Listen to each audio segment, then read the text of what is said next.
So friends, आज मैं explain करने वाला हूँ पिक मी अप की मांगा का नेक्स्ट चैप्टर नंबर 28।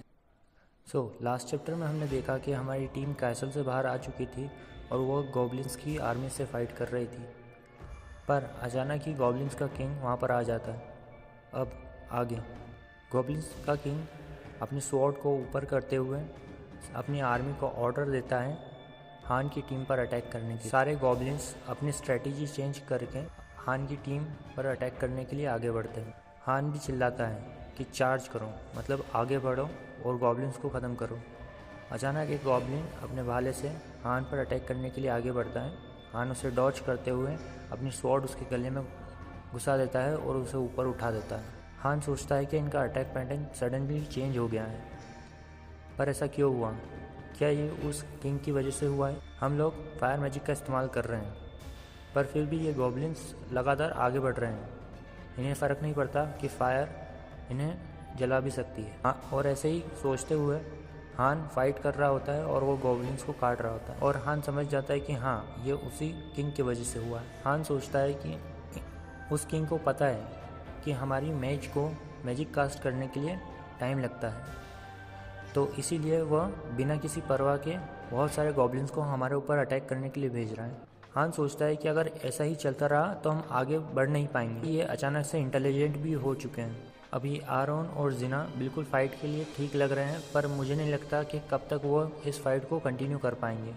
हम एक ऐसी जगह पर हैं जहाँ पर आग की वजह से ऑक्सीजन का लेवल गिरता चले जा रहा है और इस वजह से हमें भी इफ़ेक्ट ज़रूर होगा, पर हमारे पास अभी भी फायर रेजिस्टेंस की पावर है, जिस वजह से हम इस फायर को भी हैंडल कर सकते हैं, पर ये ज़्यादा देर तक नहीं टिकेगा। तभी बहुत सारे गॉब्लिन्स हान पर अटैक करने के लिए आगे बढ़ते हैं। हान सभी को ऑर्डर देता है कि सब साथ में आओ। हान कहता है कि अब मैं दोबारा ये चीज़ रिपीट नहीं करूँगा, इसके लिए तुम सब मेरी बात को ध्यान से सुनना। हम हार नहीं सकते हैं, हमारे पास सिर्फ एक ही चांस है और इस चांस में मुझे उस किंग को ख़त्म करना होगा। तभी आरोन चिल्लाते हुए कहता है कि क्या कह रहे हो, हमारे पास सिर्फ एक ही चांस कैसे है? हान कहता है कि मेरे पास सिर्फ एक ही चांस है उस किंग को ख़त्म करने के लिए। जैसे ही मैं किंग को ख़त्म कर दूंगा, वैसे ही ये सारे गॉब्लिन्स भी अपना कंट्रोल लूज़ कर देंगे और यहाँ से चले जाएंगे। तभी हमारी मेज बहुत सारा मैजिक अपने हाथों में लेकर उसे कास्ट करने लगती है। गॉब्लिन की सेना आगे बढ़ रही होती है, पर हमारी मेज एक फायर का सर्कल बनाते हुए उन्हें दूर रखने की कोशिश करती है। हान की टीम गॉब्लिन से फाइट कर रही होती है और ये फाइट बहुत ही इंटेंस चली जाती है। हान कहता है कि हमारी परवाह मत करो, तुम बस फायर मैजिक को कास्ट करो और इन पर अटैक करो।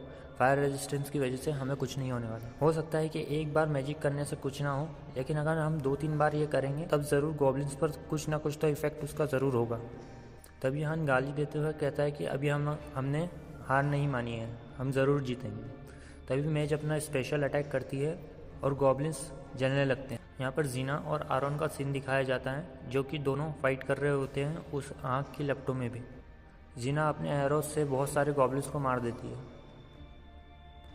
यहाँ पर हमारी मेज की हालत ख़राब हो चुकी होती है, क्योंकि उसने बहुत सारी एनर्जी अपने इस अटैक में लगा दी थी, इस वजह से वो बेहोश होने लगती है।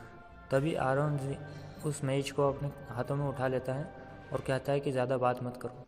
हान सोचता है कि मैजिक भले ही पावरफुल था, लेकिन ये काफ़ी नहीं है उन्हें मारने के लिए।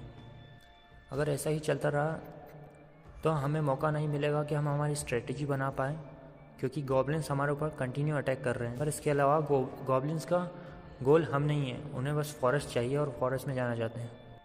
हम उनके लिए सिर्फ एक ऑब्स्टिकल है उस फॉरेस्ट तक जाने के लिए। हान सोचता है कि अब उनके पास किंग है, तो अब वो क्या करने का सोच रहे हैं कि गॉब्लिन्स का किंग आ चुका है, पर वो सोच क्या रहे हैं, वो करना क्या चाहता है यहाँ पर? हान कहता है कि शायद गॉब्लिन्स फॉरेस्ट में जाना चाहते हैं। जो मेज ने जो अटैक किया होता है उस वजह से उन्हें थोड़ा सा टाइम मिल जाता है और वो फॉरेस्ट में आ जाते हैं। हान कहता है कि हम उनसे काफ़ी दूर आ गए हैं अब, इस वजह से हमें थोड़ा सा टाइम मिल चुका है। यहाँ पर ये मेज चिल्लाते हुए कहती है कि क्या तुम मुझे आराम से नीचे नहीं रख सकते थे, मुझे पटकना ज़रूरी था क्या? जना कहती है कि यहाँ तो मैं मरने ही वाली थी। हान कहता है कि अगर हमें सर्वाइव करना है तो हमें उस कमांडर को किल करना होगा। कमांडर से मेरा मतलब यहाँ पर है कि ये वो गॉब्लिन के किंग की बात कर रहे हैं। हान सोचता है कि वो हमें मारना चाहता है, क्योंकि उसे भी पता है कि हम उससे लड़े बगैर यहाँ से बाहर नहीं निकल सकते।